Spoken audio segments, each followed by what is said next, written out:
Now Stan Bolovan was a man, and he lived in a house, a good house, in the countryside with his wife.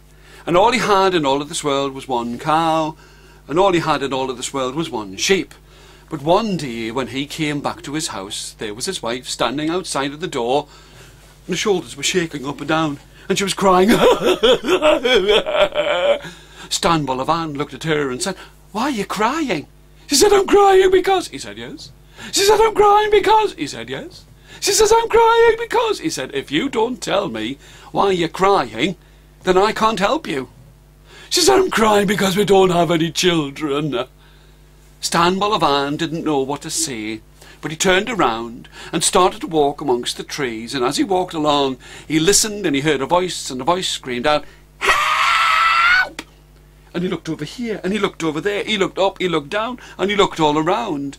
And there, in a huge, round, sticky puddle of green mud, there was a little cart, no higher than your knee, and it had 1, 2, 3, 4 golden wheels, and it was being pulled by 1, 2, 3, 4 black dogs, because inside of this carriage there was a woman, no bigger than this, with a crown on her head and a golden dress and silver boots and diamonds all over.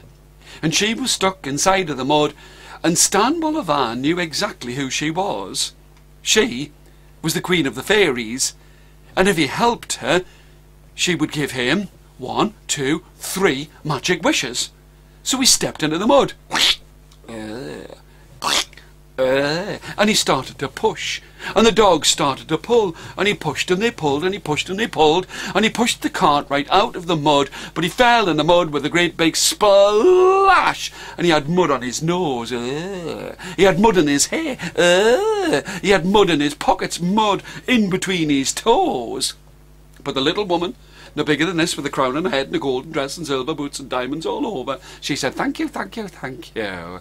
Now you've helped me, I'll help you. I can give you 3 magic wishes. Have you got lots of cows?" And Stan said, "Ha! Do I look like I've got lots of cows? You could use 1 wish to wish for cows. Have you got lots of sheep?" And Stan said, "Ha! Do I look like I've got lots of sheep?" She said, "Do you have a wife?" Stan said, "Oh yes, I've got a wife, and she's very sad." Well, the little woman, she said, "I'm not going to give the diamonds and all of the wishes to you. I'm going to give them to your wife, so you'd better go home as quick as you like to see what she could wish for." Stan jumped up and he started to run back home. When he looked over his shoulder, he could see that the little woman had gone. But when he got home, there was his wife outside of the house, and her shoulders were going up and down, and when she turned round, she was laughing, because in her arms she had a baby with bright round eyes and long black hair, and it looked at Stan and it went, "Daddy!" Stan went, "Who's that baby?" His wife said, "I was just standing here, and I was just about to start to cry when I said, I wish that I had a baby in my arms." And there was a rushing sound, and there was a rattling sound, and there was a great big crash, and there she was, a baby in my arms. "Ha ha!" said Stan. "I met a little woman no bigger than this, with a crown on her head and a golden dress and silver boots and diamonds all over, and she gave me..." "No, she gave you 3 magic wishes.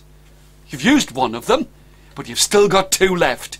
You could wish for cows and sheep and gold and silver and diamonds."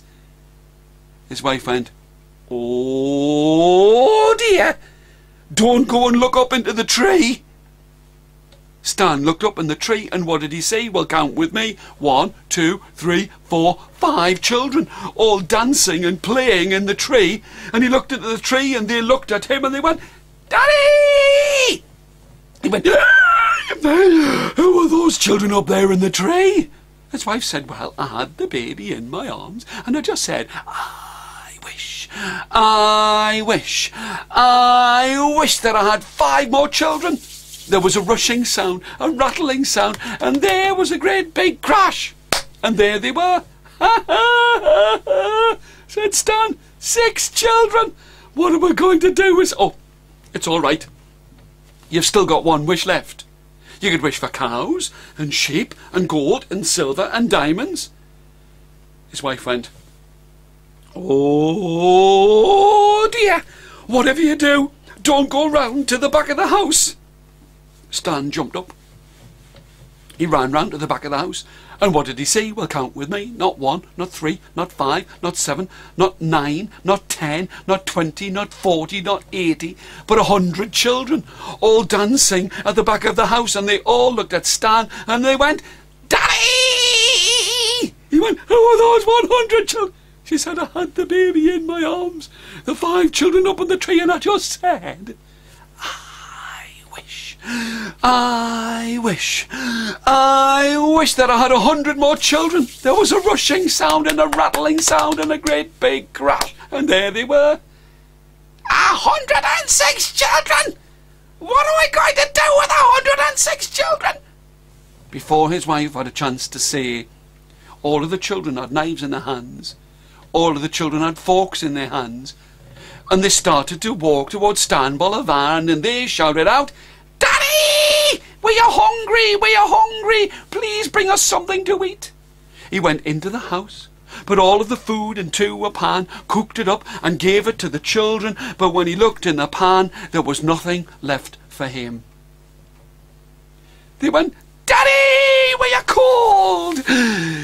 He went into the house and took all of his shirts and made them into skirts, took all of his trousers and made them into blouses. But then the children were hungry again, and he knew that what he would have to do would be and go and get a job.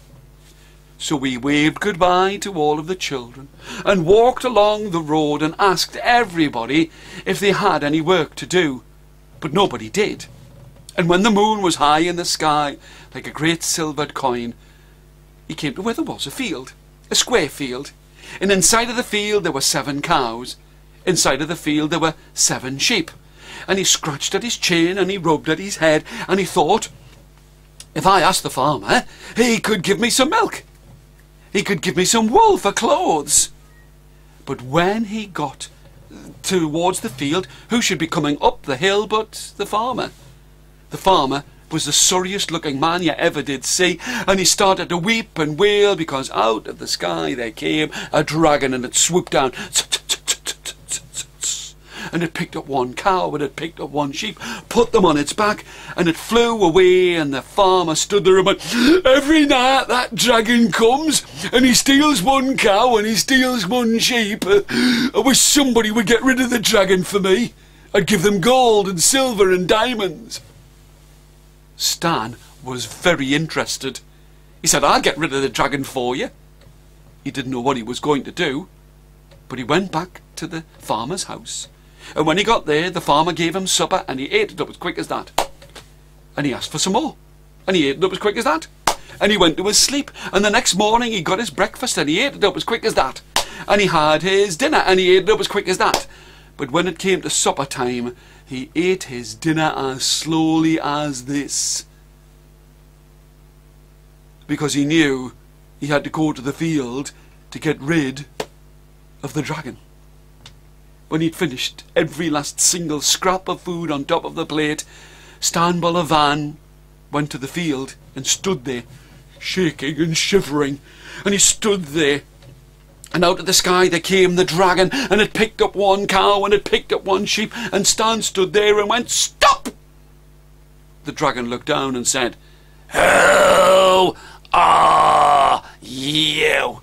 Stan was very frightened, but he pretended not to be. He stood there and went, "I am Stan Bolovan, and I eat dragons for breakfast and dinner and tea." "Do you really?" And Stan said, "Yes." "Do you really, really?" And Stan said, "Yes."